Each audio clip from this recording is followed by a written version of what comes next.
Seems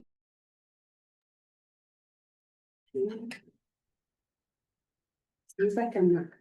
Okay, okay. It was me. That was it. Are we okay now? I still.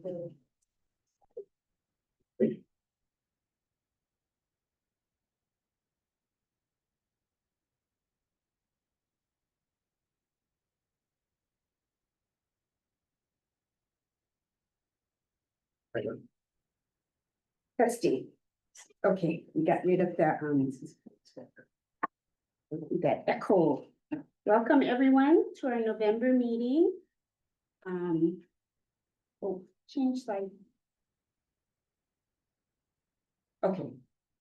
And, our vision and mission are going to be read by Ben Naki, our Head Start Association President. So, Ben, you can go ahead, please.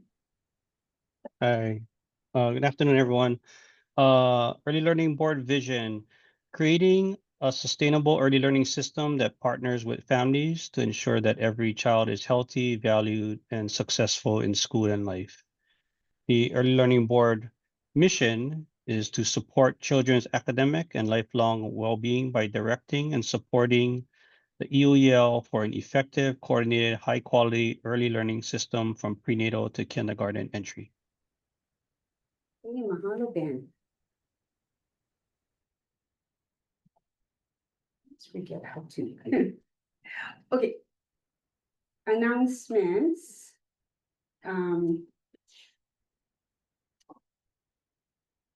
Dana. Since DHS Childcare Advisory Meeting was yesterday, would you like to give us a couple of highlights? I'm sorry, I was not able to make it yesterday.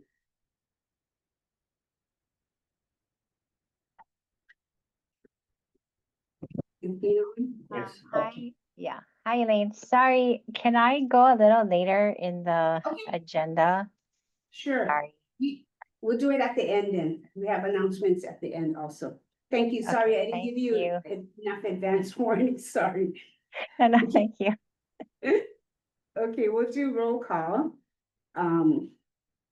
Alana is absent, taking care of her baby.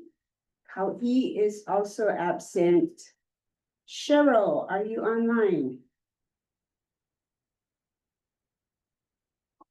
Oh, Cheryl, that's unusual, yeah, she usually is here, okay. Hopefully she comes. Dr. Lindsay Heathcock? Here. You, Joni Onishi? Here. Oh, and Dr. Suma Gandhi is out today also. Stephanie Shipton.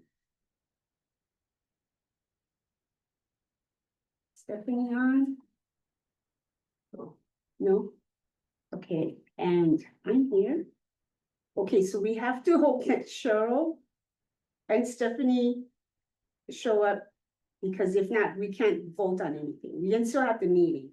We can have discussions, but unless both Cheryl and Stephanie show up, we won't have quorum to vote on anything, okay?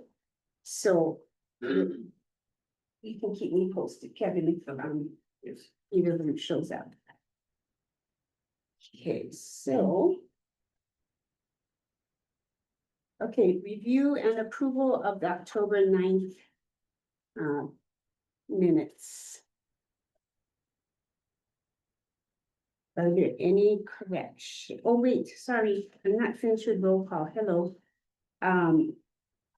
I need my ex officio members. Dana Luca, Here. Disa Haugi. Dana here, Diana Dole. Okay. Napua is not here. Kim Gibb for Steve Schatz. Here. Thank you. Dr. Matt Shim. I'm here, thanks. Okay, Ben Naki. Here, Mahalo. And Dr. Ethan Schwab. Here. Mahalo. Okay, now I'm good. So, let me know if Lisa or Deanna also show up. Thank you. So back to the minutes, any corrections? Or edits to the minutes? I really appreciate Tara's notes because it really helps, especially as we move on and go, what was said, it really helps us to go back and see what was said, so. It's really helpful to have all of those notes. Okay, hearing. No corrections, nothing in chat. We can't vote on it.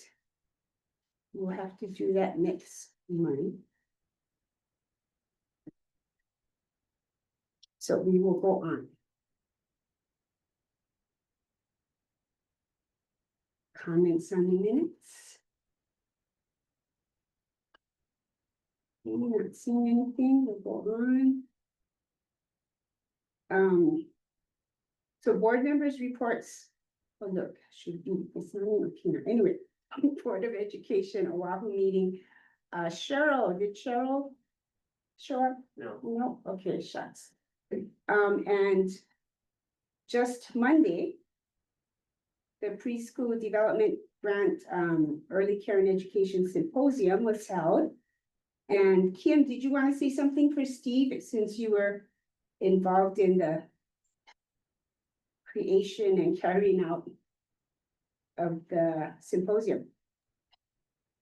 Thank you, Chair. I think this was a really eventful opportunity for us to share all the works that we were able to accomplish through the Preschool Development Birth Through 5 grant. Although it was 3 years, I think we want to say that through all of the support teams, help, and EOEL and ELB, I think we had about over possibly 25 projects completed. And we had folks from all walks of life, including we had a couple of the legislators come to the event. And we also had Representative Takumi attend through coordination by EOEL. And that was, I think, really helpful to hear from her. And I think for the rest of it, I'll leave it up to other folks to share. And we do have one more item that we do want to share with you with the preschool development grant. Thank you. Do you want to go ahead and do that now, or you? Oh, it's in our slides. Oh, it's in, okay, great, thank you. And Dr. Ephraim Schwab was our wonderful MC for the event. Anything you want to say? No, just thank you everyone for participating and making it a great event. Made my job easy to have such great panelists and presenters knowing what they're doing, which is great. Thank you. Dana, would you like to say anything? Sure. It was just really great to see all of the support for Mhm. families, and for children. It was a really successful event and a lot of planning went into it. So, yeah, it was a really great collaboration. And it was, I appreciated, US Representative Joe Takuda, for being there. And she, she kind of spoke about what's been going on, with the former federal shutdown. And I thought that she was pretty candid, about some of her, opinions. But yeah, it was a great symposium. Thank you. Thank you. And Kau'i was there, but she's not here to share with us today, but she did speak up. During the symposium, she asked Representative Tokuda a question about what the strategy would be for this administration. So it was very interesting to hear Rep. Tokuda's perspective And it was really great to see Kim and Sharice, all the coordination, and Yuko was there to greet everyone and close out the event. And Steve was there to open the event too. And just a lot of, it was really valuable to see again that all the projects that were done through the grant. And hopefully we can continue to that momentum as we move into the state plan and the activities that are coming up. Okay, any questions from the board?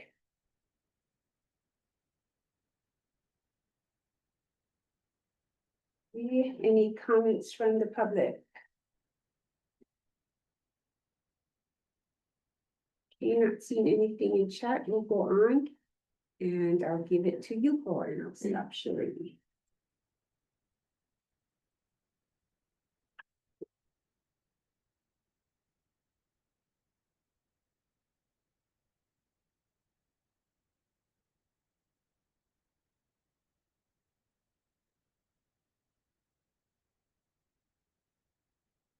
Hey, hi, good afternoon, everyone. Here is our report for November.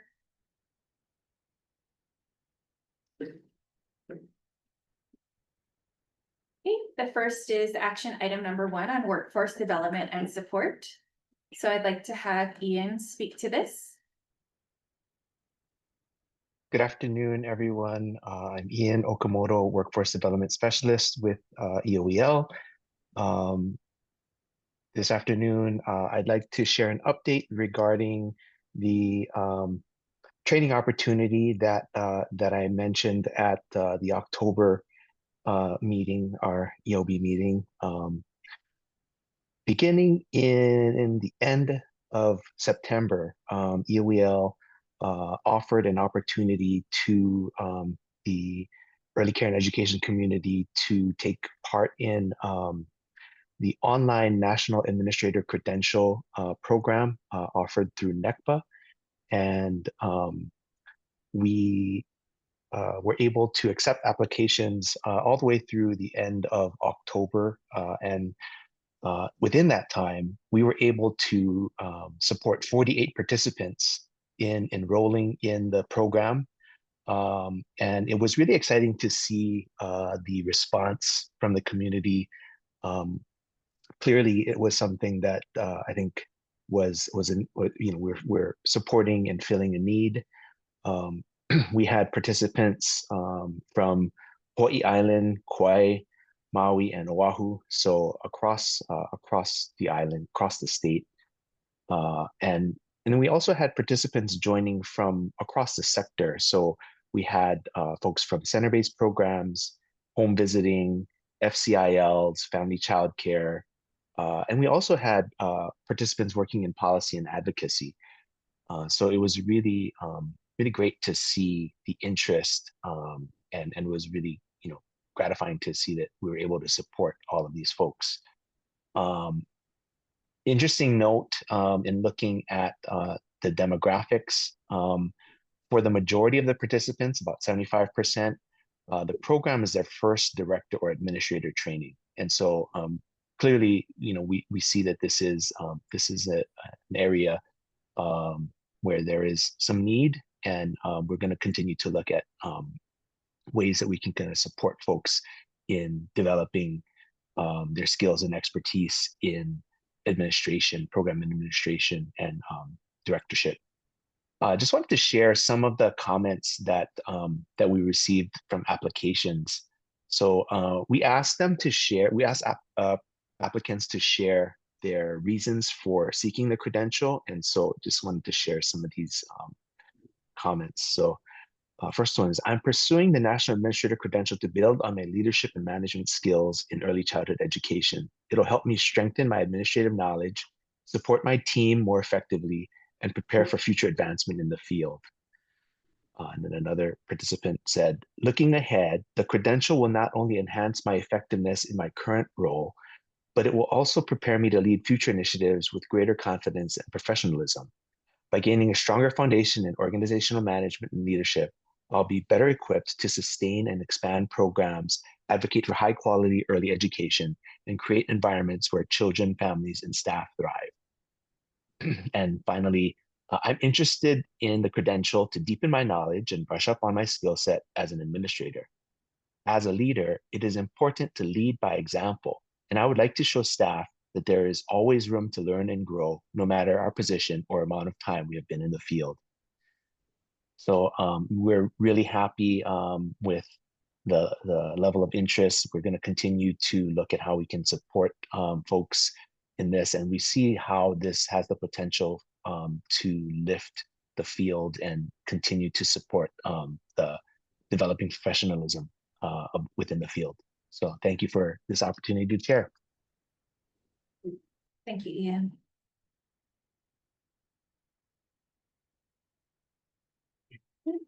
Action item number 2, addressing facilities for early care and education programs. Yeah. Okay, so at the last school facilities authority board, they mentioned the rooms that open this current school year, but will be renovated next summer. And so these schools are all open already. These classrooms are already open and they're up for renovation next summer. These classrooms are not yet open. And they have also been approved for renovation next summer. And the list is still growing as school facilities authority makes its way through each of the classrooms that were sent over to them. I do have an asterisk next to Holomua Elementary School. So even though the classroom was approved, we are still in conversation with the school because this is a multi-track school. So there are different cohorts of children and teachers that occupy classrooms at different times throughout the year. And so we're trying to make sure that the room doesn't impact the use of that room for a different track. And also trying to figure out if they're trying to put an EOEL public pre-K on a track, or if they might have it more aligned with a standard school schedule. So we just have an asterisk next to that right now. Where is Holomua? Out in Evaluate. So for funding for the early care and education system, this is where Kim will jump back in to talk about probably one of the last big PDGB5 opportunities for everyone. So Kim, you can join us now. Thank you. And if I could also ask if we could have Holly Wells from Public Consulting Group. Yes, can you hear me? Yeah, thank you so much for joining this morning, or actually this afternoon, my apologies. I will just do a really quick introduction and then hand it over to Harley. The Hawaii Early Childhood Workforce Wage Stabilization and Compensation Project, as Yuko had mentioned, this will be our last big project before the PDG grant ends in December 30th, 2025. And we were very fortunate to be had conversation and working with Public Consulting Group through Dana's help. We were able to make the connection to launch this project. So I will hand it over to Holly. Oh, thanks, Kim.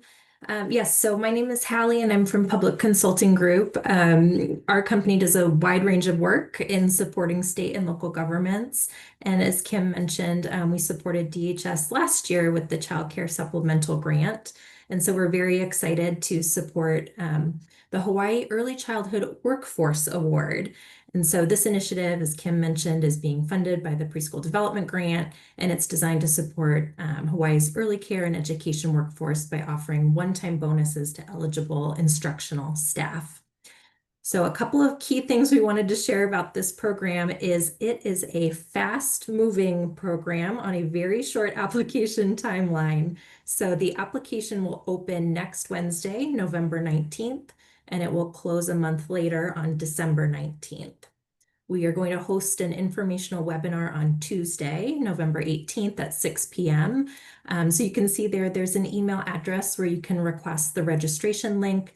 But I think I'll also drop the registration link in the chat, so you have that direct Zoom registration link that you can share with folks in your community that you think might be eligible for this program. But as you can see on the screen, there's a wide variety of programs that are eligible to apply: licensed childcare providers, registered and licensed exempt childcare providers, the family child interaction learning programs, family home visiting providers and programs, the FFN, Kith and Kin, as well as Head Start and Early Head Start. So we're excited that it is going to reach a broad community across the state. And under this initiative, eligible childcare programs will receive bonuses based on the number of full-time and part-time staff in their program. And so you can see the award amount there. Once the programs are awarded, they will disperse these bonuses directly to their staff through payroll. And then the program will be required to report back to us that those funds have been dispersed as quickly as they are able to do. One program can submit one application, but if it's a multi-site program, then they'll submit one application per facility location. And you can see there just the application requirements. We will be collecting kind of all information up front, just knowing how short this application timeline is. So the W-9 information and any documentation to be able to verify their license type or program type. So again, if you have any questions about the program, you're welcome to email higrants@pcgus.com. And I see that Kim put that in the chat. And then I'll also drop the registration link for the webinar in the chat. And then all of that will be available online. We'll send you an email, kind of a coming soon email that you can share this information on the screen and some additional information, including the application link to those in your community that you think would be eligible. All right, I'm going to drop the link in the chat and just really appreciate being able to present today. Thank you so very much. Thank you.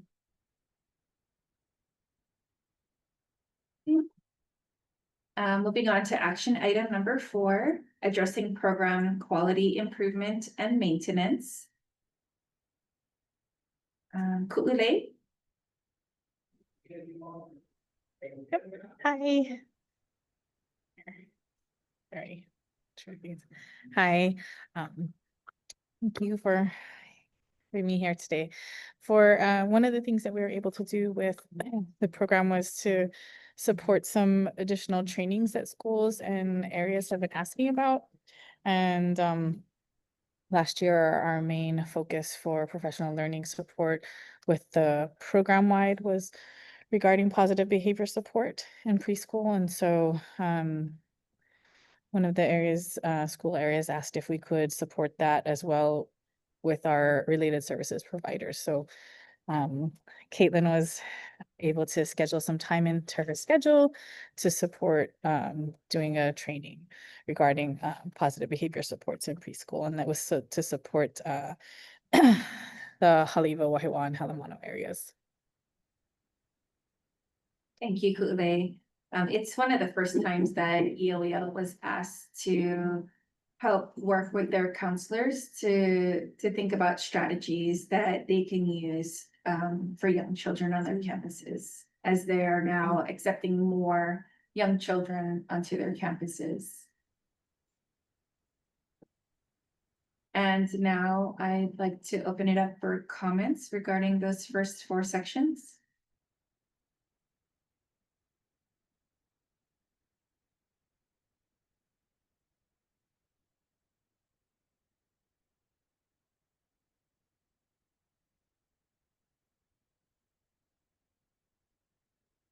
Okay, gonna move on. So we're going to talk about the umbrella of special needs and early intervention, and Ephraim will share on this. All right, aloha everyone. Just in, I guess, save the date here with the Pre-K Transition Summit that's coming up December 16th.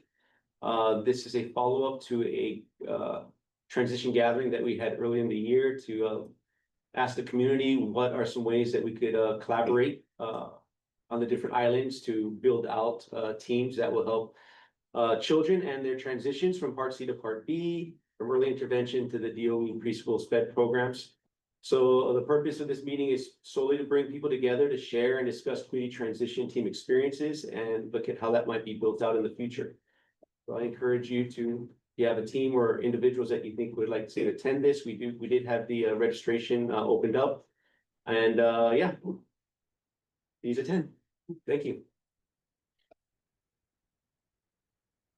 And here we go, Head Start Collaboration Office update. We had, I had a meeting, a presentation at the Office of Student Support Services where we had a convening of the district educational specialists. And the topic that we discussed as we brought everyone together was special education supports as we refer children for general education placements in our Head Start classrooms. And that's in accordance with Section 619 of the IDEA Part B, working hand in hand with the DOE, our state IDEA agency. Many might not know, but Head Start, according to the Head Start program performance standards, 10% of all of our Head Start students are IDEA eligible. It's part of the standards in which we operate under. And some of the highlights of this presentation were just working with the DOE 619 team and our campuses and our complexes on continued collaboration between district area complexes, district educational specialists, student service coordinators, and DOE 619 teams. And just letting them know the value that Head Start brings to the campus when it comes to those general education placements, which are so important for our children. And moving on to family support. Tara's not. Oh, I can talk about this. So EOEL participated in the 32nd annual Children and Youth Day. And we had many families that came by. We had Ephraim, Jen, and Ian doing rubber ducky matching our math games. And lots of families asked lots of questions about all of the different opportunities that were available. And there were over 300 organizations and over 50,000 attendees at this event. So here's our ducks. It was a big hit. We had it sticking out past our tent and we had a line for a good portion of the whole afternoon. We were also invited to Districts 27 and 28 Community Resource Fair by Representative Jenna Takenouchi and Representative Daniel Holt. And this is a really neat opportunity that we had never participated in before. Is at Kuakini Health Systems in Honolulu. And there were a wide variety of programs that were here for the community to participate in, from property tax individuals to long-term care to neighborhood boards, Meals on Wheels, early childhood education. And it was just a really neat event. And we had a pretty good flow of foot traffic throughout the entire event. And we had a really good time networking with the people who came by to talk to us at our table and also with all of the other participants at the fair. Mikako, are you on? Yes, I am. Hi, everyone. Good afternoon. Remy and I also had a great time participating in Kuala Pu'u Public Charter School's Ohana Fun Fair on Molokai. The event was held on October 18th, and the event brought the community together for fun, food, and activities for keiki. It was around Halloween time, so they had a beautiful pumpkin patch, and then we saw children dressed in Halloween costumes. That's always fun. We engaged with families at our resource table, shared information about early learning programs, and connected with community to support our keiki and their ohana. That's it. Thank you. Yes, and in line with our EOEL outreach efforts, we were also invited to the In Peace Preschool Here I Come gathering, which is at Nakamakaneali'i Mall over in Kapolei. And that was a good time. In the photograph, we have representatives from PAC and HCAP and Department of Health And we had a lot of traffic there. I think malls are great places to engage families. We had a lot of children come by and parents who received valuable information from multiple programs as they look forward to infant, toddler, and preschool care. So it was a good time for all involved. And we had recently the 2025 Head Start West Family Engagement Conference. I mentioned that this was upcoming in the last meeting, located in Lahaina, Maui. It was October 13th through 17th. We had 350 Head Start leaders that had professional development opportunities with family engagement, health and wellness, curriculum development, research highlights, and leadership development as well. We also had a tremendous panel of Lahaina program providers sharing stories of resilience and how they went through the Lahaina fire disaster. And it was a very meaningful conversation that many of our national Head Start leaders are going to be able to take home to their communities and share these stories as they also may face different crises in their areas. And so I think it was a good time for everybody involved, as well as a great learning opportunity. And you moderated the panel. Yes, and I moderated the panel. Yes, I did. Thank you. You go. Okay, moving on to early learning. You can talk about this too. Okay, and another event. Head Start's been doing great, guys. Even despite what we hear in the news sometimes, we are out there doing our job. And I just really want to send a congratulations out to Child and Family Services, who had their early Head Start dedication on October 27th. This is one of the first infant and toddler space of its kind on Kauai. So congratulations to Carol and her crew for that. And I just also want to say Child and Family Services is also having a blessing coming up in December for their new infant toddler space that's opened up in Eva at Consuelo Cottages. So they are expanding in that realm and in a much needed area of service provision for our community. So good job, Child and Family Services, Head Start and Early Head Start. We also had the opportunity to celebrate our 100th pre-K classroom. And the way that we identified the 100th classroom was by looking at which rooms were cleared through the School Facilities Authority, and it happened to be Maunawili Elementary School. So we were there with Lieutenant Governor, the teacher, Ms. Sarah McCoy, State Representative Mike Lee, and Kaz Linnell Hibbs, and principal. And so we did a little activity with the children. Lieutenant Governor went around and interviewed the children about what they liked about school. And there's a little one that happened to come up onto my lap. So this was her second day of school. She was having a little bit of a tough time on the side. And then when they said to take pictures, she climbed up. So I said, okay, we can take a picture. Sure. Okay, now we're moving on to health, mental health, and nutrition. And let's see. Yes, I could talk about this. Oh. Let's see. Yes, I can talk about this. In partnership, the county of Hawaii County, and this is a part of Angela Thomas's work. They've been really taking a look at myopia in children. And they're saying right now, actually 1 in 4 children in Hawaii are showing signs of myopia, which is nearsightedness. And they believe that it is because of the use of technology or excessive use of technology. And one of the points of the campaign is to get Keiki active and outdoors away from screen time that can strain their eyes. And so, of course, anything that we can do to support, healthy development for children, we will always support. And so more information can be found on the Baby Steps Hawaii website, and you can see it here. And there's some outdoor play trackers, there's additional information. So please take a look at this. Feel free to share it with your friends, families, and neighbors. Then moving on to our systems updates, Allison or Heather? I will be taking this one. So updates to the Hawaii Early Childhood State Plan. Our parent survey, we closed in October after we had our final community engagement session in Lahaina.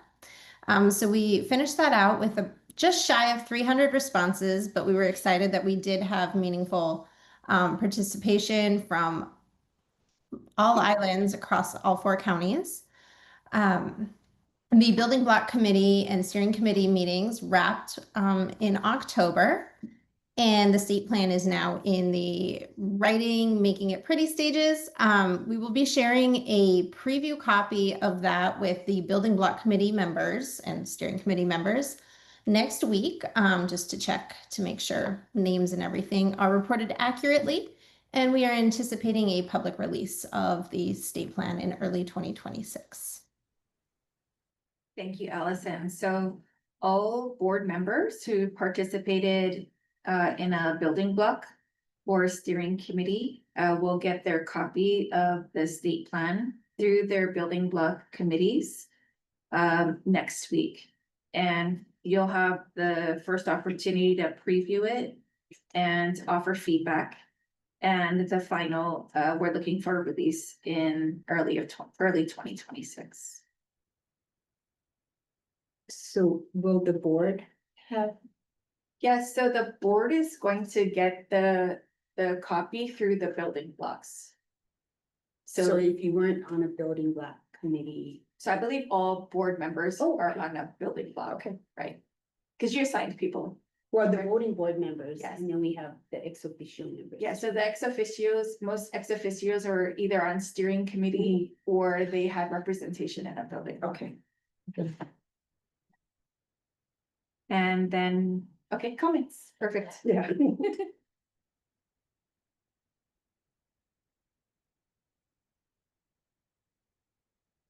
Any comments from board members? I do want to say that a lot of work has happened in a short amount of time. So thank you to everyone who participated. The chair, if I could have a quick comment on the save the date for the pre-K gathering that we mentioned earlier. The registration is soon to be opened. I think I may have said it was already open. So save the date and be on the outlook for the registration to open up for that event. Clarification. Thank you. Thank you. Oh. Oh, Stephanie, go ahead, Stephanie. Oh, wait, Stephanie. I'm just wondering, as we come towards the end of this process, so many people have contributed so much time and effort and thoughts, whether it's folks who served on building block committees or other community partners. And so is there any way that we might honor that gift that they've contributed? So I don't know if it's some way of like publicly acknowledging and naming the folks who provided time, if it's like some sort of personalized thank you or a card, something. I know that we are kind of like at a point where we don't have the budget to like back provide any stipends for time, but just some tangible thing to thank people for the time that they've contributed. So we do have a personal thank you in the plan, and we do name everybody who did participate. And then we are also in the planning, trying to see if we can post something. Thank you.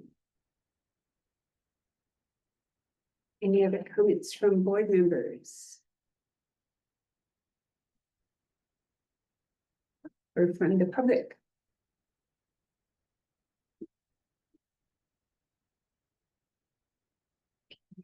Not seeing anything.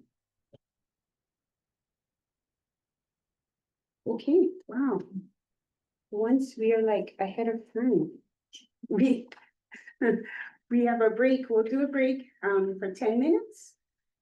And we'll be back at 2:20.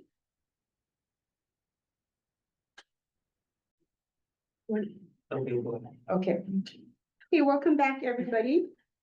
I'm going to give it over to Matt. This is on the director evaluation criteria for 2025 to 2026. So you're giving it to Matt. Here you go. Hey, thanks. Thanks, Elaine. I'm going to switch the share. Do you want me to? I can click on the criteria if you No. want. No, I have Got it it. here. Yeah. Okay. Hopefully everyone can see that. Okay. So apologies, I was not at the October meeting. I was on vacation at that time. The leadership standard indicators. Let me go to this one. This is the clean. These are the 5 areas that the board had previously decided to be the leadership standards and indicators for the EOEL director. So there's 5 different topic areas: visionary leadership, advocacy, communication, board relations, operations management, and professionalism. And within the first 4, there's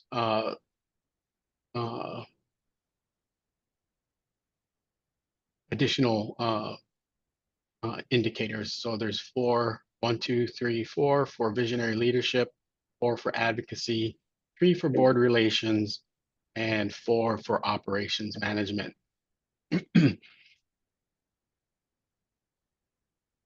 So we have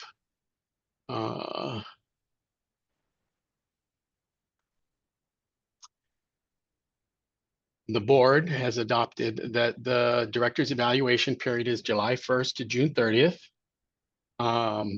Every year in June, the executive director will present a summary of the previous year's performance activities. The board will provide feedback on activities to the chair by the July meeting, and then annual performance evaluation criteria, which we select from the leadership standard indicators, are presented to the director each August. So we're just a little bit behind on our schedule. So at the previous, at the October meeting,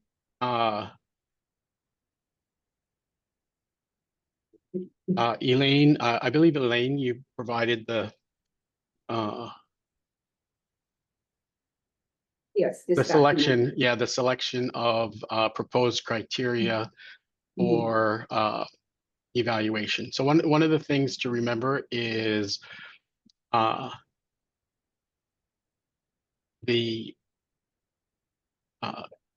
Early Learning Board chair is the sole supervisor, the de facto supervisor of the director.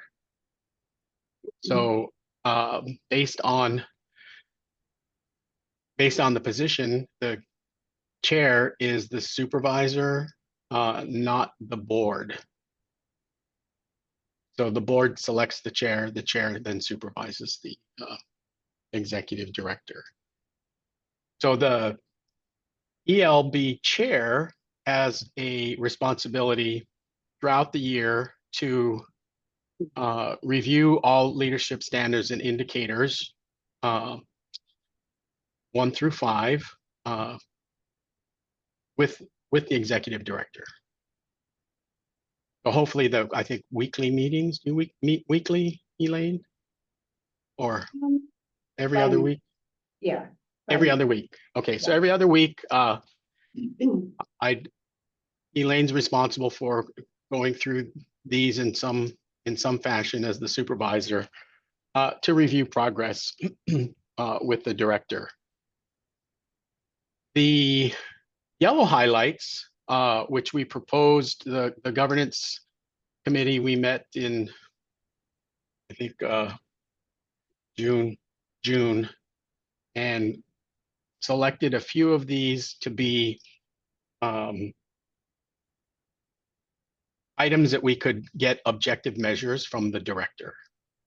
So things throughout the year that actual data could be collected by the director for her presentation, for the presentation that happens to the board each June.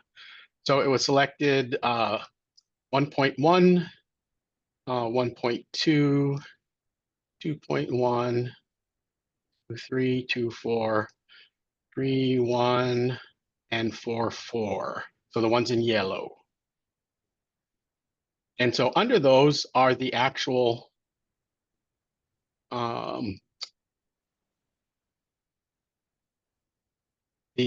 objective measures of, so we'll select this one, works effectively within the community, including the philanthropic sector, to secure resources and develop effective partnerships to support strategic initiatives.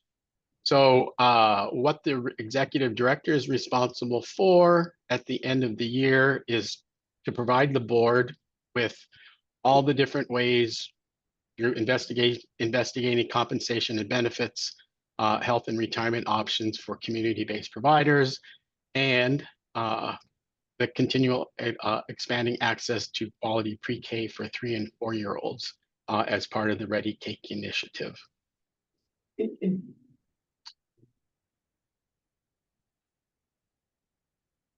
In the October meeting, the question was, can we add the blue highlights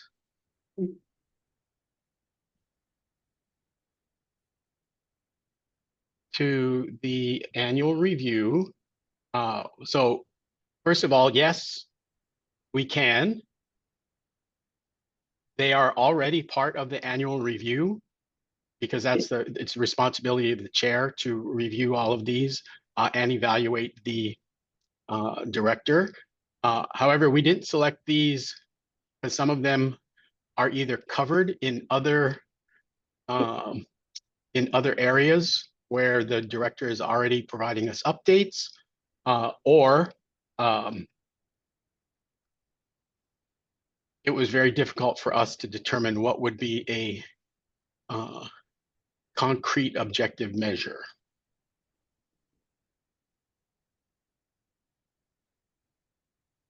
So before we continue, I'll just stop and open it up to the board for any questions that the board may have regarding the evaluation of the director. Who wants to go first? Who has a question?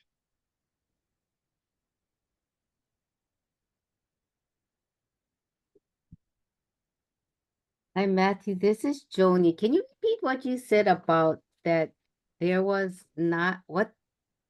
is no way to evaluate? Is that what you're? Oh, no. The blue highlights, the governance subcommittee, did not create or find objective, actual hard measure that some of them we didn't look at. I can tell you. So we looked at things that aligned with work that's currently happening that we could have the director provide feedback. So I don't know if you remember the presentation that the director provided in June. That overview was the previous year's yellow highlighted areas.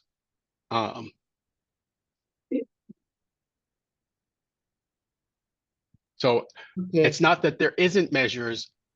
The governance subcommittee didn't identify or create the objective measures for the director to measure those leadership standards. Okay, got it. Thank you. And then some of them, so the budget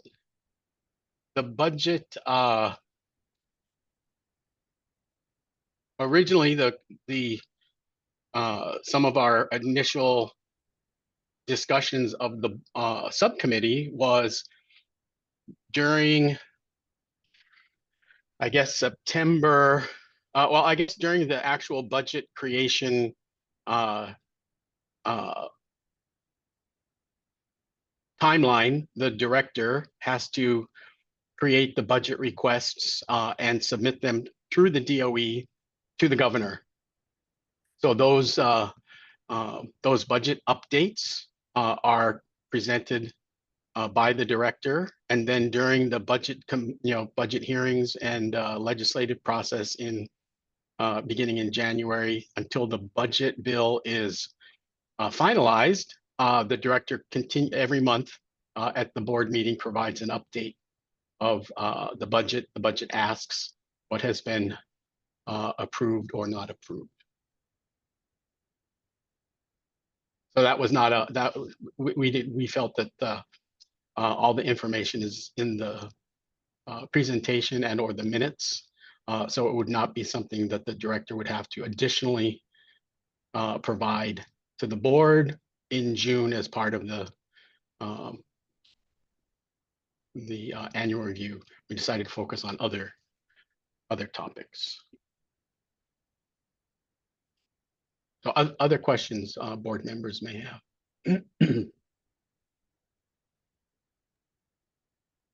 I have a question. This is Dana. Hi, Dana. So Matt, when you said that we didn't come up with objective measures for the ones in the blue, is that something that the board would want us to come up with? And then, yeah, so I guess that's the question.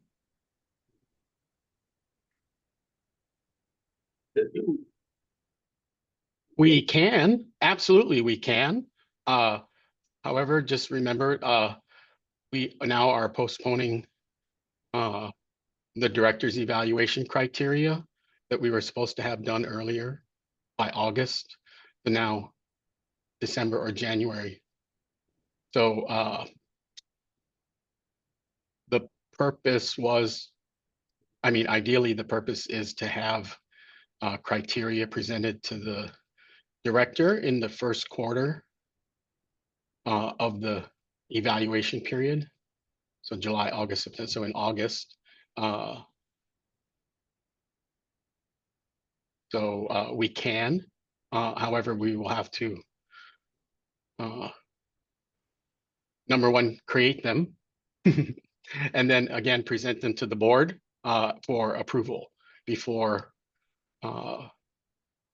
they will be used as a part of the evaluation for this current year.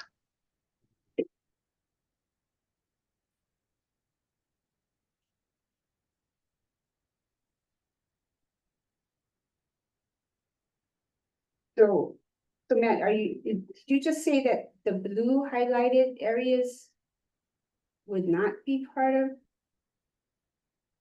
the evaluation for this current year because we don't have objective?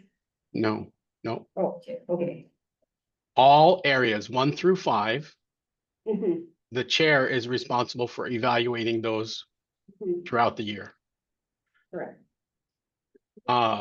Just for this year, we had selected a few of the other measures to allow the director to provide us with measurable impact data on specific leadership indicators. So again, we didn't, the ones in blue, we had not discussed or created objective measures for.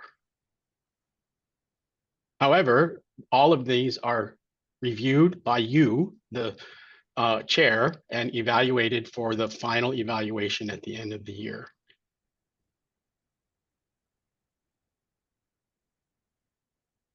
I wonder if the question is about whether all of these should be, okay, so what this board has decided to do is, yes, the chair is the supervisor and the chair chooses to get board feedback on the criteria from board members to be used as part of the evaluation.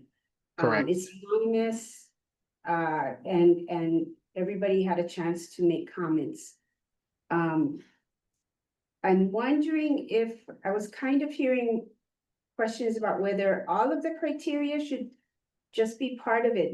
Maybe we don't have to select, and we let the director decide if there are no objective measures, how she would like to demonstrate that particular criteria at the end of the year. I'm just wondering, is that something that other board members? Because we did have a big discussion about this last time. We won't be able to vote on it this time because we don't have enough voting members. So we do have some time, but I just want to make clear. I think you may. I think I saw Stephanie sign on. We were missing Stephanie. Yeah, I'm Stephanie, here.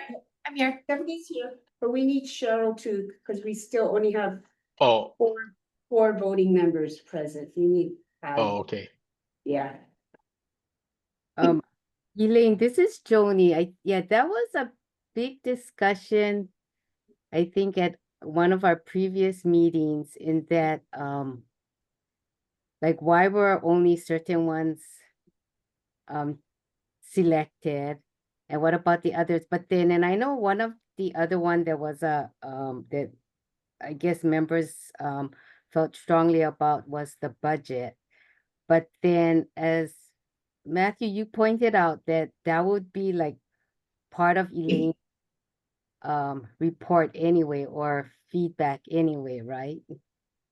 Yes, so the budget is actually required. The director is required to provide information on the budget requests and the budget process from the initial budget development, and budget request developments that they're required to submit to DOE as part of the DOE's executive budget package to the governor. And so those updates are provided to the board as they happen. And then during the legislative session, January through usually April, when the budget hopefully is finalized, the director provides updates as part of the monthly legislative updates regarding all the budget requests.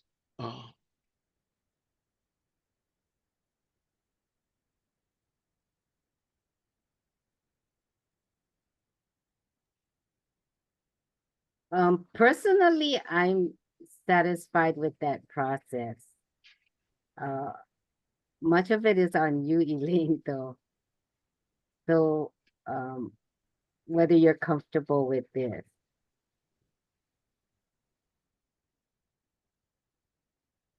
Well, I like to work collaboratively, so I work with you, and then I also like to get feedback from board members. So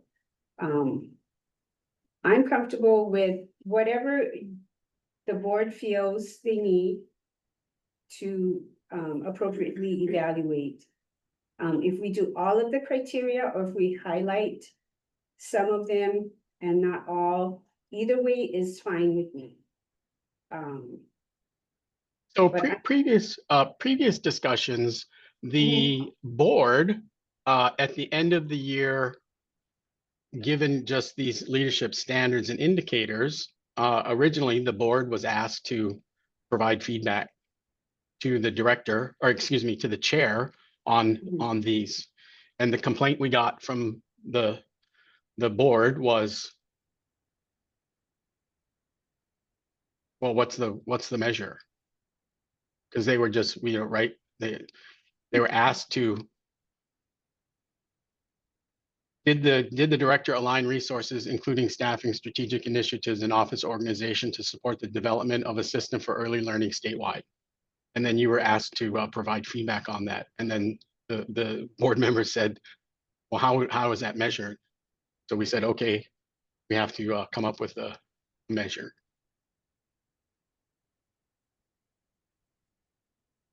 So we can select any of these, all of them.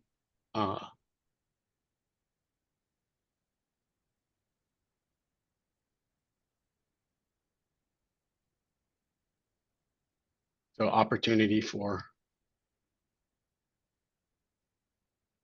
board members to let us know. Stephanie, go ahead. Hi, sorry, Matt. One of the things we talked about in the governance committee that we thought we might bring to you all is, you know, the big overarching umbrella, all of these things are taken into consideration when evaluating YUCO or you evaluating the executive director. So there's kind of like this question of, do all board members have the opportunity to weigh in on all things? Or should all board members only weigh in on the yellow things, keeping in mind, because those are what we have, you know, objective measures for, keeping in mind that the board chair will do a full evaluation of everything else. One thing we landed on was, you know, maybe what would be helpful is for some of the things that are highlighted in blue, where they weren't necessarily highlighted in yellow because they were things that were demonstrable in other ways. So for example, the budget. We know a budget is completed because it's submitted to the governor, it goes in the governor's package. That's our evidence. So where we have things like that, if the template we use would include like, here are the objective measures and here are the links to the pieces of evidence, or here are the specific pieces of evidence you would look at, whether it's calling back to meeting notes, or materials, whether it's a specific document like the budget. That could be something maybe that's put together.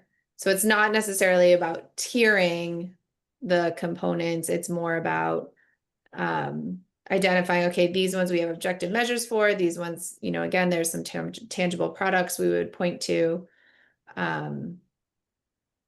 as sort of like a reference document for board members as they participate in the feedback process. Matt, was that accurate? Did that Yes. sound? Dana, was there too? Yeah. The big question then is who makes it, right? Because everybody's running and working as hard as they can. So who creates that document?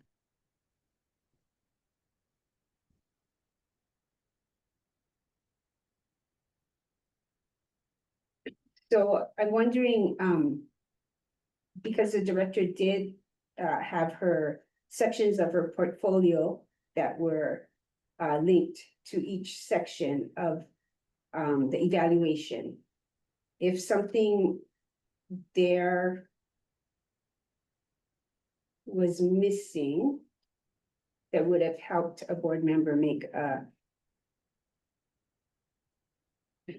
have more information. Is that what you're talking about, Stephanie? That maybe that wasn't sufficient? No, I think it's more, so for example, we cited 4.2 as something in our last conversation that we said, you know, why wouldn't the board weigh in on that? And one of the things we wrestled with in the governance committee is, well, we know that it's kind of like, did it happen or did it not? Did the budget get submitted and we approved it and the governor included it in his package, or did we not submit a budget this year? So it wasn't something that was like a thing we needed to talk about in terms of objective measures. I mean, that being said, I think feedback could be provided about like how well the draft budget initially met strategic priorities. Like, was it clear? Were the arguments defensible? Like there are things that we could provide feedback on related to that. So I think that the one of the concerns was, as a volunteer board, we don't necessarily hold or remember all of the pieces from throughout the year. So it might be helpful to have a guidance document like this, for example, that has the objective measures, but then also 4.2, how would we speak to that? Check meeting notes from these dates and did we submit a budget? So that was kind of what we were thinking. Like 4.3 ensures compliance with all local, state, and federal regulations. Like what evidence would we look at for that? So it's just a little bit different. Like just some sort of guidance document, and then who would create it? Okay, so it sounds like the chair could create that document. I would be consulting with other people, of course, but where do we? And I could put links in the evaluation survey that goes out. Or in this document itself. Would that help? Is that what you're thinking? Yeah, I think that would be great. I think there wasn't concern in the governance committee meeting about any of the specific measures or the objective measures that are in there. It was more an understanding of how do we support members and board members in providing the best possible feedback. So Dana, I don't know if you want to jump in either on any of this. No, I think you summed it up well. Ben, go ahead. Yeah. Matt, I think you mentioned Yuko having a portfolio that kind of addresses all of these areas. Is that like a document that would be considered like her self-evaluation? Because that might help as well with the process. And I could be like that could be already part of the process, but I'm just double checking. Yes, so part of the process actually is a self-evaluation that the director provides to the chair, supervisor. But then for the board, the director puts together a presentation or portfolio that highlights the yellow leadership standards indicators with the objective, hard, factual, this is what was done, throughout the year to, meet this particular standard. So, Okay. Yeah. we, part of the thought of this was we selected a few because if we do them all and then, the director has a total overall job to do. And part of that job is not necessarily collecting all of the hard evidence and small details of all the work that's done necessary to meet these, right? Because again, some of this stuff is visible, right? Some of the activities are visible in the monthly updates, in the decisions that the board is making, approving, changing, those action items throughout the year. So, but it's a fluid process here. We can make this whatever we need to make it. Obviously, we can't vote on that today. So we'll have to just keep on discussing at the moment, and then hopefully have a forum in December to approve how we're going to evaluate the director this year, or for this evaluation period. And I will, as chair, work with Stephanie, and we'll look at, and anybody else I can pull into this, we can, where that information would be that we could easily list or link to, so that board members it can jog our memory. Oh yeah, this happened, this happens always every August or every September, and because this is our second year for the voting board members, in this whole process, we're still getting a feel for it. So I appreciate everybody's and I will put some stuff in, and then maybe Matt, at the next governance committee, we can discuss and refine further. And the other, our governance subcommittee, other board members are always welcome to attend and or provide other information to the chair or to me to bring up during during the subcommittee. It's not the subcommittee is a permitted interaction group, so it is not subject to sunshine law. So because we're not actually voting on anything, we're just discussing and crafting information for the board for action. So the discussions and the crafting of that, so if there's a quorum of voting members, it's okay because it's a permitted interaction group. So we're not violating sunshine law by having, like, if all of the board members showed up at the governance subcommittee, that's okay.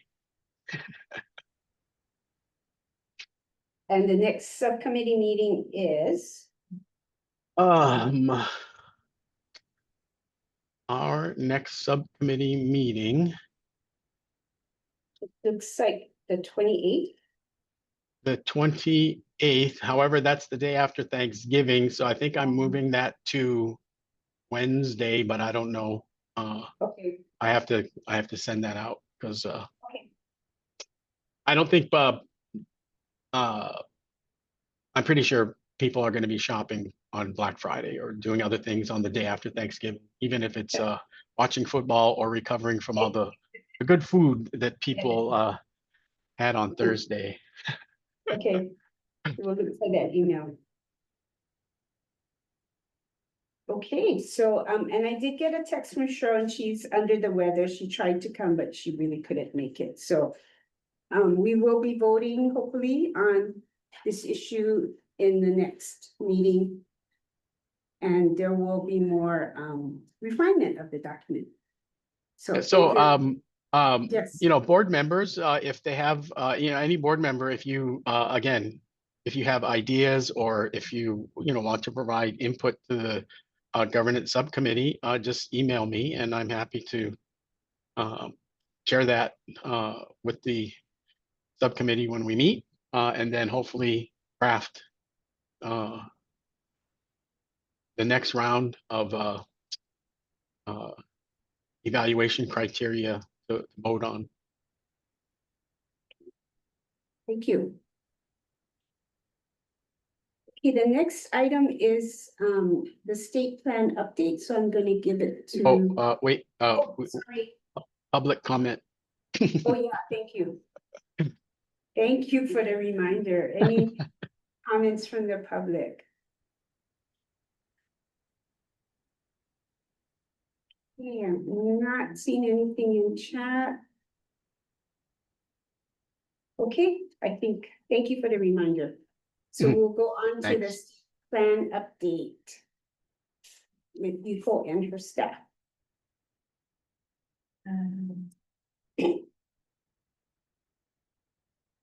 Elaine, you can share your screen back. Well, I'm gonna let you can share your screen. Oh, okay. There we go. So the one portion of the state plan, so this portion of the state plan update is different than what Allison shared earlier, because this is specifically trying to, I guess, reassure the board about capacity and the data piece, because this is something that was brought up at a prior meeting about how will we sustain the momentum of the plan moving forward.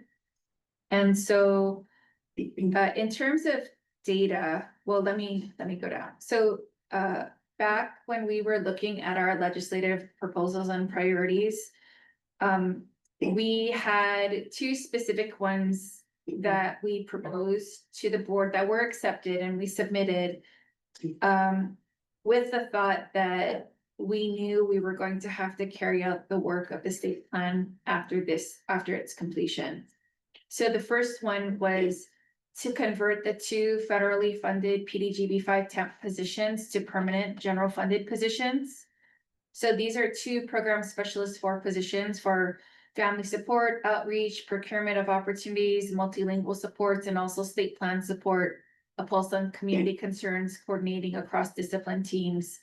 And that is all an effort of trying to ensure that the state plan lives, that we maintain our connections to everybody who's participated in building blocks, and also find others who wish to contribute to the goals of the state plan. And then the second request that we asked was for the evaluation specialist. Because currently we only have a research statistician, and their job is just basically to prepare a report or supply information or interpret some kind of results, but we needed something a little bit deeper and rounder than that kind of a position.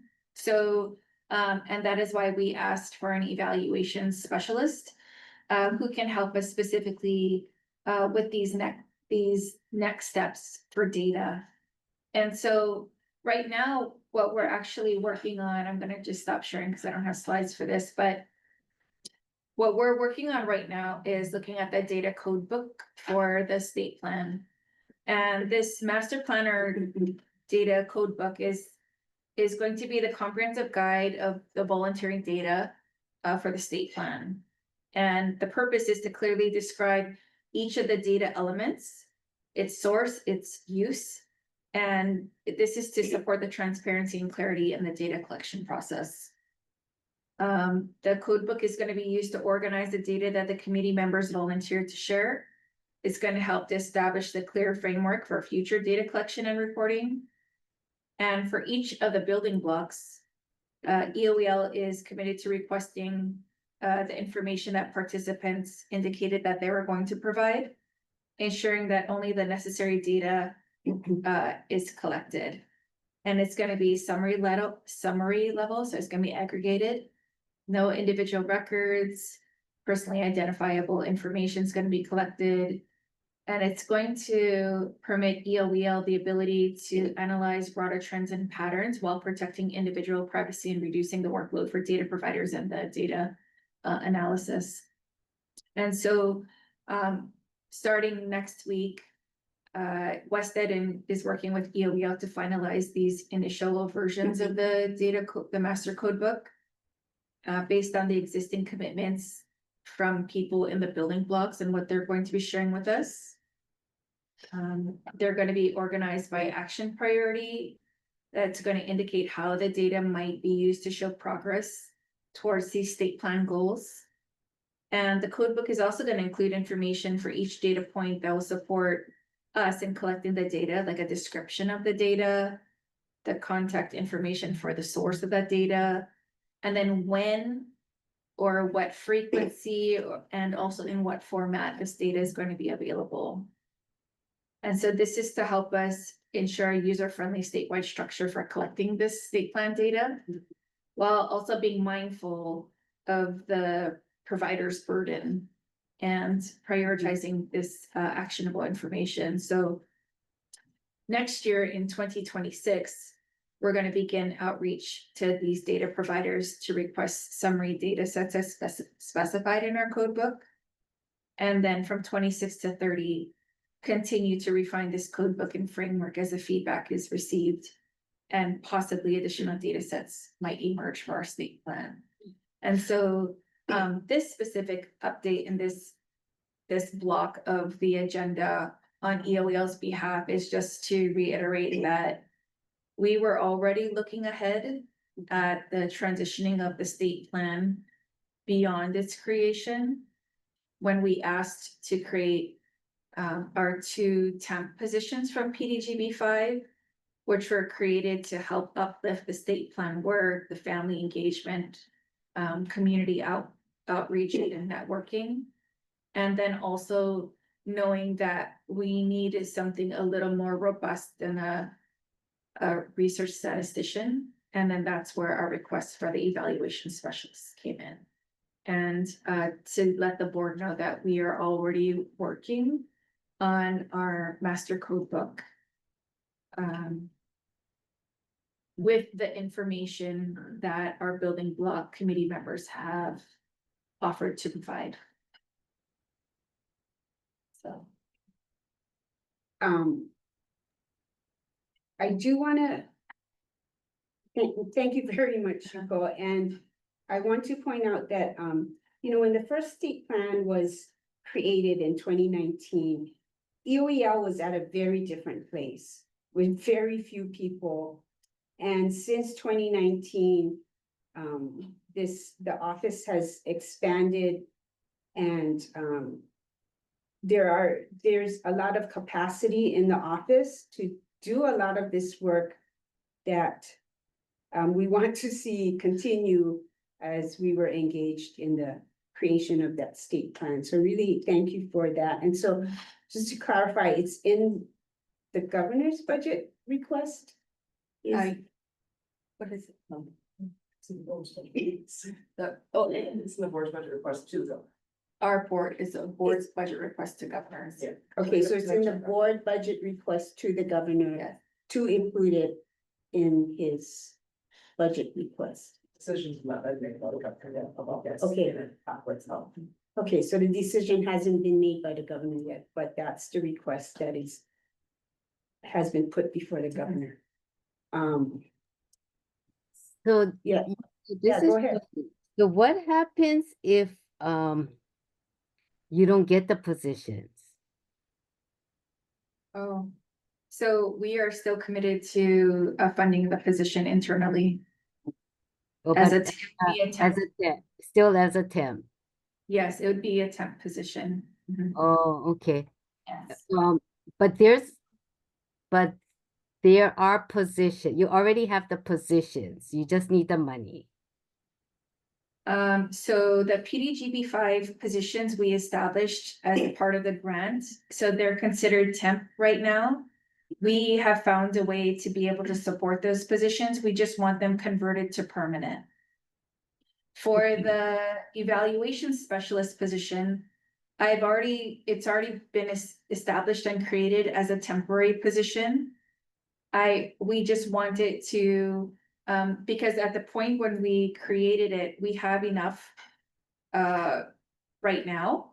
We would love for it to be created, converted to permanent and funded. And if it's not, then we will work to fund it because we want the position. Okay, thank you. Huh? They're asking. For Eva. We just. Yeah.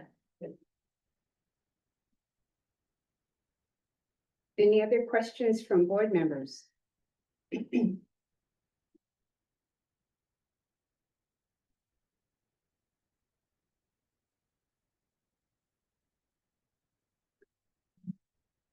I'll ask for a question, comment from the public on what Yuko just shared.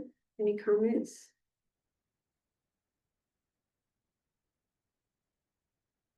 I'm not seeing anything in the chat. The other part of this discussion is, so Yuko just described the EOEL actions to support the plan. And for us as the board, how does the board want to support and celebrate the plan? The previous plan was, I can't remember, excuse me, the exact success sequence, but eventually there was the governor at the time, I think Governor Ige had suggested that he wanted to have a celebration of the plan, and so there was a launch of the plan that was initiated by the governor's office. But that was the governor's decision. Does the board have ideas on how we would like to? Well, I heard Stephanie talking about really thanking people who have participated in the creation of the plan. Are there any other ideas on how the board might want to celebrate the plan and how we continue to support EOEL in carrying out the plan? Stephanie, go ahead. What, if anything, is the steering committee or the governor's office planning on doing already? Steering committee? So the steering committee's role in terms of the building block groups were just to look at the needs and the ideas that were coming up from the building block committee members to ensure that, you know, across state departments and across agencies, that we and they and us would not be a hindrance to the work that people want to accomplish. That was really the goal of the steering committee, because what we heard from prior plan iterations is that people had really great ideas about things that they wanted to accomplish. People really wanted to do things, but somehow it got stuck. Like they elevated, like people said no, some people didn't want to do things, some people felt like they were being told to do things. And so the role of the steering committee was really to look at this cross-organization relationship to make sure that we are not an impediment to the system. So we did not discuss. Right, yeah, so that's kind of where, you know, when, as the steering committee was taking a look at all of the different ideas and things that were coming up, like what did they think about it, giving their feedback, asking clarifying questions about some of the things that came up in the steering committee. So that's where that was. So I think that, you know, some people have had different experiences, whatever their experiences with a steering committee or a committee by that name was, but that was the role of the steering committee for the meeting. Sorry, So so having them try to organize like a celebration was not part of what they were being asked to do. So let me kind of maybe zoom out a little bit. My understanding in part of the steering committee is to also make sure that these major organizations and agencies not only were coordinating and collaborating, but that at the end, potentially, we have a plan that everybody feels good about. So maybe the bigger question is, who is the entity or person or people who is looking sort of bigger picture at like what is the communications release strategy for the strategic plan? Because I would want whatever we do as a board just around the like initial release and communication to continue in that spirit of collaboration and partnership. So is there anyone or any people or organization that is considered like the point person for developing whatever the communication strategy or release strategy is? So right now, West Ed still continues to meet with P20 and EOEL because it is PDGB5 grant funded, and we are in communications about the release. And so we meet weekly to kind of, because there's so many moving pieces right now trying to get this all tied up. And so we had a meeting recently and we're actually talking about the release right now, trying to work through some of those pieces right now. Because I thought I heard two questions that you were asking us. So the first was sort of how do we want to celebrate it? How do we want to release it? And then what role should the board / EOEL play going forward to keep it alive? So these were really just questions about how we want to release it, since that feels the most urgent. Is there a plan ready? I mean, I think it would be great if the organizations involved at the steering committee level and the board and the governor's office and the lieutenant governor's office could be involved in some sort of communication plan or release of the plan, just showing that it's a unifying document. It's one that everybody's contributed to and worked on. I would be nervous if it was just the board releasing and celebrating it, or the board and the governor, because we didn't write it, right? And I wouldn't want to send the message that like we think of this as a thing that we did and we're gonna own. It really is the systems plan. So I think anything we do around a release should be considerate of that. Thank you for that. Yeah, it's a good idea.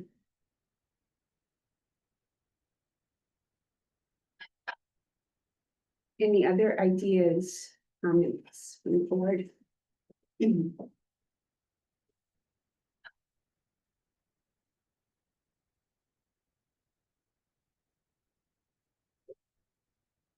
Any comments or ideas from the public?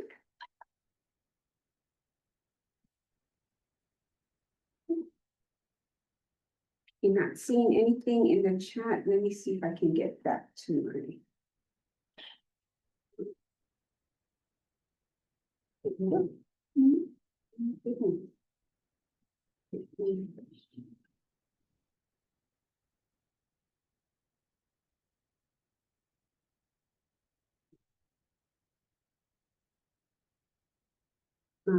That.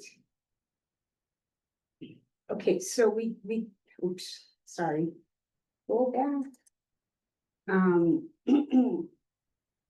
As far as the state plan update, we'll continue to discuss this and keep in front of mind, and I think it's exciting that, you know, this is something that is gonna be followed up on.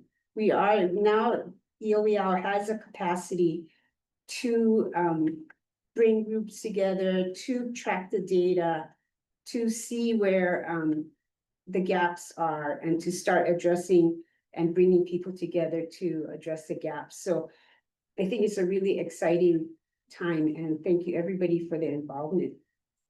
So the last item on our agenda before we review outcomes is the framework of policy priorities. So it's presented today. We can vote on it in December. And before I click to it, you know, I wanted to explain that today's draft is based on the 2020, the upcoming state plan building blocks, which are a little bit different from the previous plan, but not too much, excuse me, not too much different. The document has been approved late in the calendar year for the 2 years that we have the voting members, the new voting members have been on the board, and used, as a guide for testimony on bills during the legislative session. However, let's also think about whether this document should, or whether priorities should be for 2 years, so good for a biennium, because the next budget coming up will be a biennium budget, and approved maybe in summers to use also as a proactive document to guide formation of budget and legislative priorities. Okay, so those are kind of, you know, we'll look at the document and then also be thinking about the timing of this document. So let me click to that. Let's see. Okay, let me see if I can make this bigger.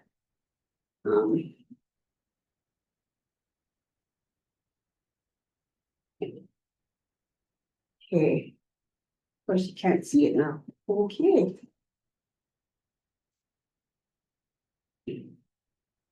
Okay, so the current purpose is to provide guidance for legislative testimony. And these categories, again, are based on the 2025 to 30 state plan. So building block 1, Keiki and Ohana health, safety, and well-being, increase access to comprehensive health care that includes screening and community level support, and promote holistic approaches to health and well-being. And then building block 2 is Ohana partnerships. One of the big differences between the previous plan and this one is that this plan really is consistent in using Keiki and Ohana. So those goals are to foster meaningful ongoing conversations with Ohana across all islands, being adaptive and responsive to their needs and priorities, and to equip Ohana with knowledge about keiki development, parenting practices, and available support services. And building block 3 is early learning, keiki learning and development, and ensuring that all keiki receive early learning and care experiences that are culturally, linguistically, and developmentally appropriate. Ensure that all keiki receive comprehensive services and resources to support their growth and development, their early learning and in their early learning and care journey. Building block 4 is early childhood workforce. Increase and stabilize a qualified workforce to meet the staffing needs of the mixed delivery system, and ensure all early care and education providers have comprehensive knowledge of keiki development and learning. And a reminder that the one policy that this board has approved, and it was approved by the previous voting board, was a workforce policy. So number 5 is access to early care and learning activities, and ensuring that all Ohana have access to affordable, high-quality care and education opportunities. And building block 6 is early childhood systems, increasing communication and cohesion, and reducing duplication of efforts across early education systems. Support informed decision-making and alignment across the early childhood systems through data sharing efforts that address gaps, streamline collection processes, enhance interagency coordination, and ensure data security. That's kind of all the stuff that Yuko just talked about. And this last sentence is from the previous the framework for legislative priorities or policy priorities. So if that sentence, the general guideline for testimony is to consider the potential impact on Hawaiian medium education. If that sentence is okay to keep in there, or should be edited, or whatever people's thoughts are. So, excuse me. That's the proposed framework for policy priorities. Any comments or questions from the board?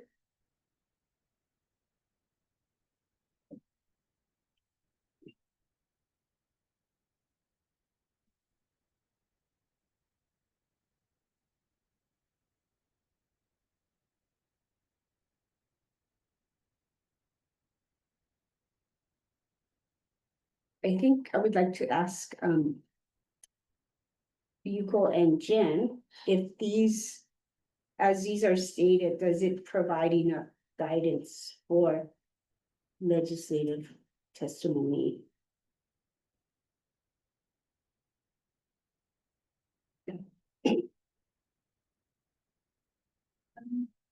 I think when we look at all the bills that are introduced, right, so I think there's two ways that we look at the board's policy priorities. I think the best way to explain it is proactive and reactive. So one of them is proactive. So if these are the guiding principles, then at the time that we would be proposing things, what aligns with the board's legislative priorities and what is actionable at that time. It also means that we should also work on things that could actually align with these things, but sometimes it takes a little bit longer. You can't always turn around these things, especially when you're working within an ecosystem, because there's a lot of parts that need to work together. So on the proactive side, it would help us think about strategy and approach in terms of what we might propose. And then it's not a good word, but maybe reactive side. So what happens and what we did previously, when all of the bills are introduced, well, not me, it's Jen. Jen does a first very detailed pass and runs everything through certain like keyword searches to try to see what's highlighted. We also do additional reading because sometimes in the title of bills, there are other things within the contents that are not necessarily revealed by the title of the bill.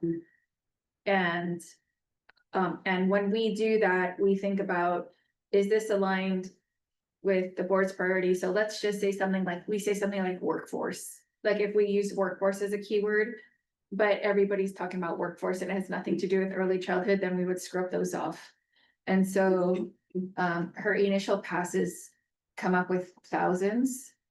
And then we start to whittle it down. And then when we take a look at everything that has been proposed, we start creating things, for example, like our early childhood workforce policy, because it is a board policy. Those we know we're gonna push into most of the time.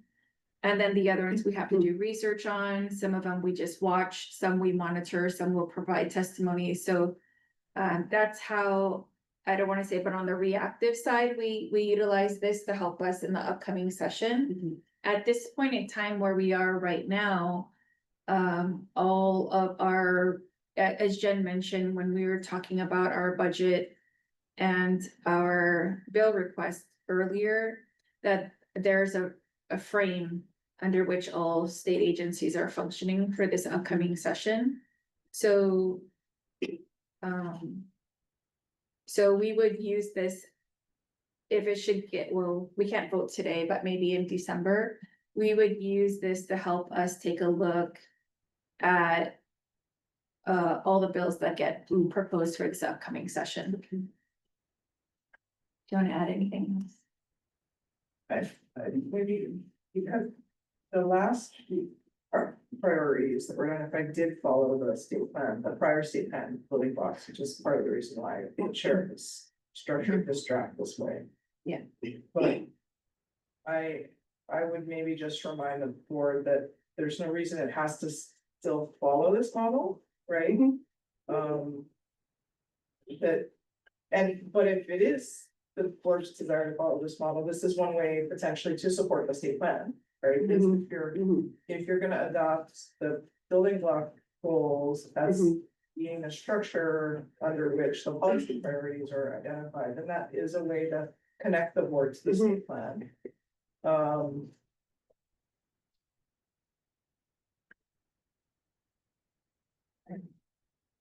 I think the other thing to think about as an option is to prioritize it in some way, perhaps, or add some.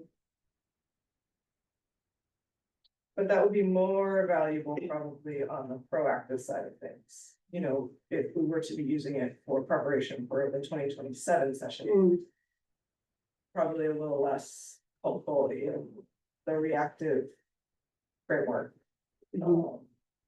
In determining how we develop testimony and which bills were gonna be more publicly supportive or expressive of reservations about. So, okay, I'm trying to clarify, you're saying that, if the board prioritize in some way proactively, that would help in the planning, is that, or is it just, well, this document and not necessarily prioritizing? If there were specific items within this document that are higher priorities to the board, then that's something that might be helpful if we were to use the policy document as a way to help develop legislative proposals for the next year, or budget requests for the next year. Having prioritization would probably be a little less useful when we're talking about using it as a way to guide our reactions to budget to build other people. Okay. And if there are no priorities, that's okay too. Okay. But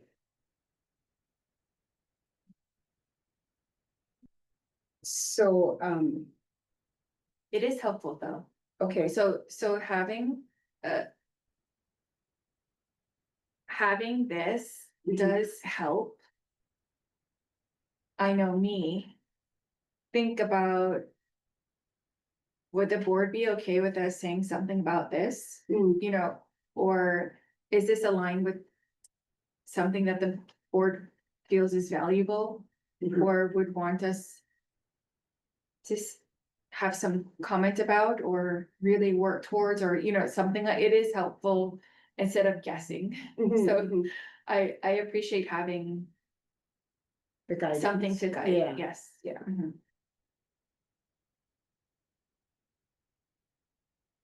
So we are not going to vote on this today. I would like to hear if anyone has comments about whether we use this, start look, so, you know, okay, it's gonna be December before the earliest we can vote on it. Do we want to, do the next one? Well, I'm trying to think, okay, what's the best way to do this? We could,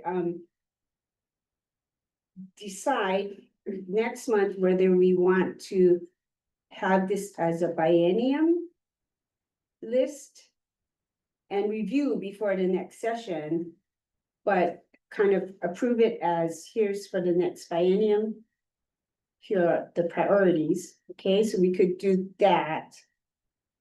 And then the next question would be, when do we want to do this?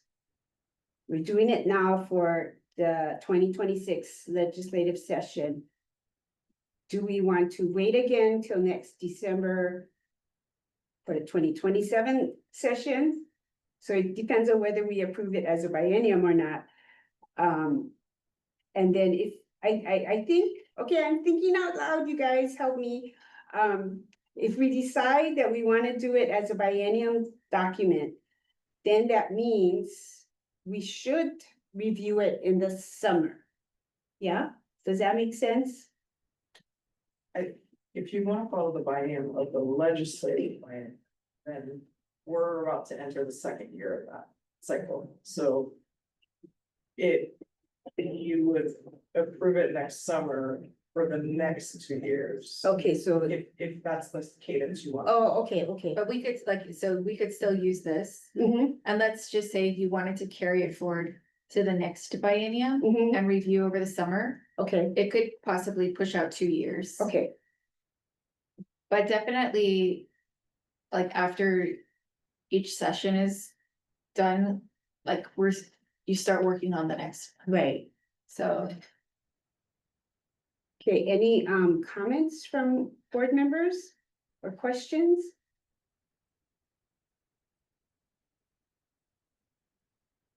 Like using the state plan building blocks, I think it avoids having too many different things that you're working from and having more cohesion and Mhm, not reinventing the wheel. great, great, I think it's nice and clean.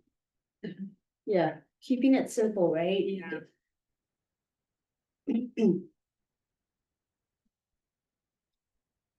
Any other comments or questions?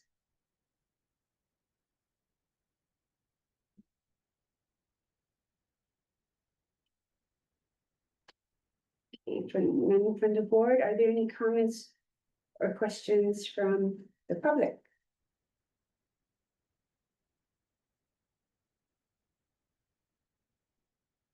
Okay, I think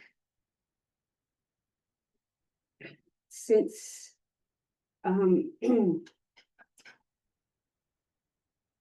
would ask board members to please review the document and again, think about those questions about the biennium and then whether we should approve it in summers instead of at the end of the calendar year. Okay, Someone has a hand. oh, sorry. Oh, Malia from the public, yes, Malia.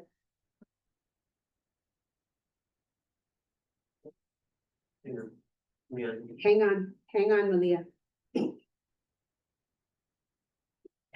Hi, Miss Elaine. Thank you very much for taking my comment. My comment is around the draft framework. And I just wanted to say that it would be very helpful if there are some priorities, and I also wanted to link it back to the earlier conversation about how the state plan is going to be introduced to the public, or what the media and messaging would be around that.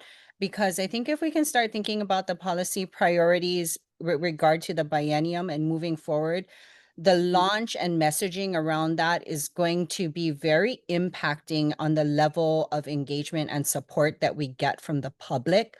So if those two things can be considered in tandem as we think about proactive strategies around policy, that would be really helpful. And in this launch or this messaging of this new plan could really be foundational for whatever policy initiatives that the board, EOEL, or whomsoever moves forward with. So yeah, I support this. It would be really great, and to think about how we can be more proactive and integrate it with the messaging and rollout of the plan. Hallelujah. Any other comments from the public?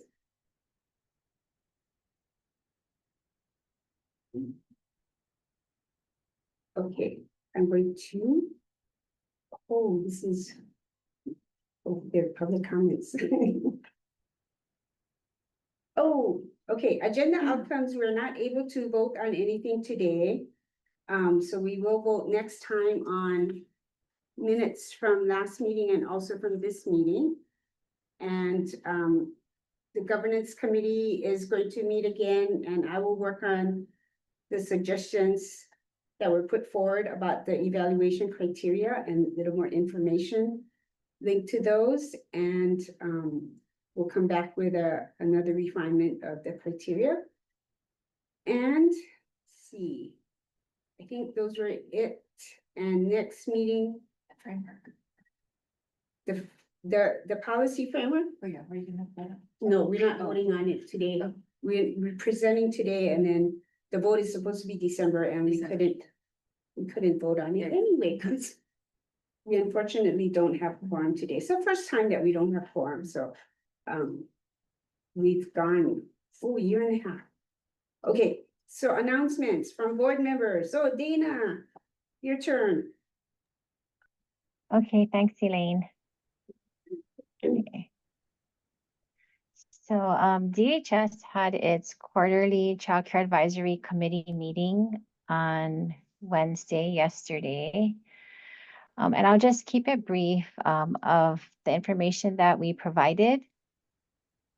So POD, Preschool Open Doors, is still processing applications for the 2025 to 2026 school year. All applications received in July have been processed. Some are still pending for additional information or pending their enrollment forms, but POD staff are currently working on applications received on August 1st. And as of Monday, POD has received a total of 5,640 applications and enrolled 3,058 children. For our Child Care Advisory Committee voting members, we're currently looking for an individual to fill our parent representative for the committee. So if you know of anyone who might be interested to fill this spot, please send me their contact information.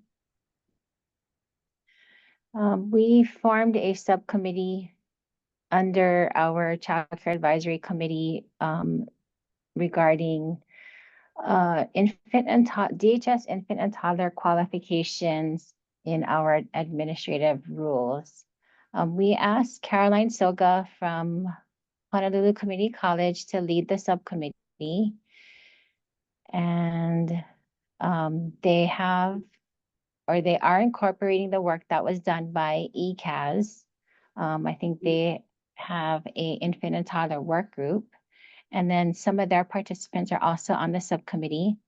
Caroline did a Mentimeter, which sought feedback about some of the ideas that could be considered, such as reducing the experience requirement for infant toddler caregivers when an individual with a high school diploma has 30 hours of coursework in infant toddler development and 12 months of full-time experience working with children under 36 months of age, instead of what's required is 24 months of full-time experience.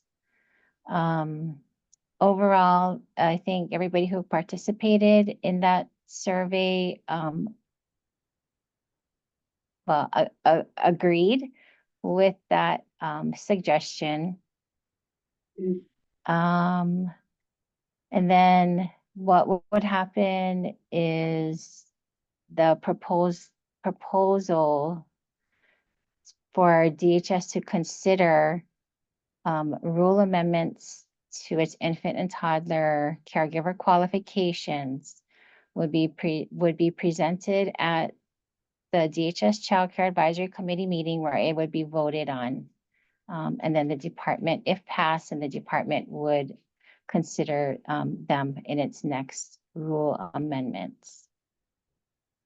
And then we briefly talked about the federal shutdown, that childcare subsidy payments were not affected by the government shutdown, and our staff were still processing applications and ongoing cases. And our contracts and our staffing for licensing and subsidy does utilize a portion of federal funds. However, they were not impacted by the shutdown. And then last, we thank those that submitted responses to our request for information about establishing a contracted pilot program for childcare slots, which would serve infants and toddlers, children with disabilities, and children in underserved areas. We are using the responses to develop a pilot program for contracted slots, and more information will be forthcoming. That's it. Thanks, Elaine. Thank you.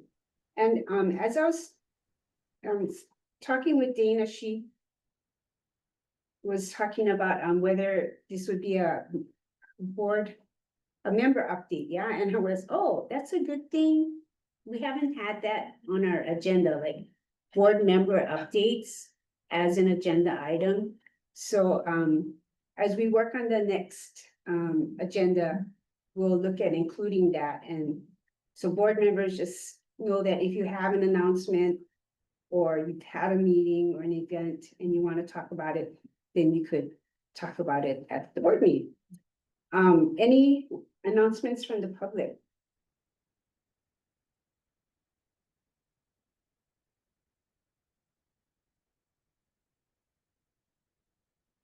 No.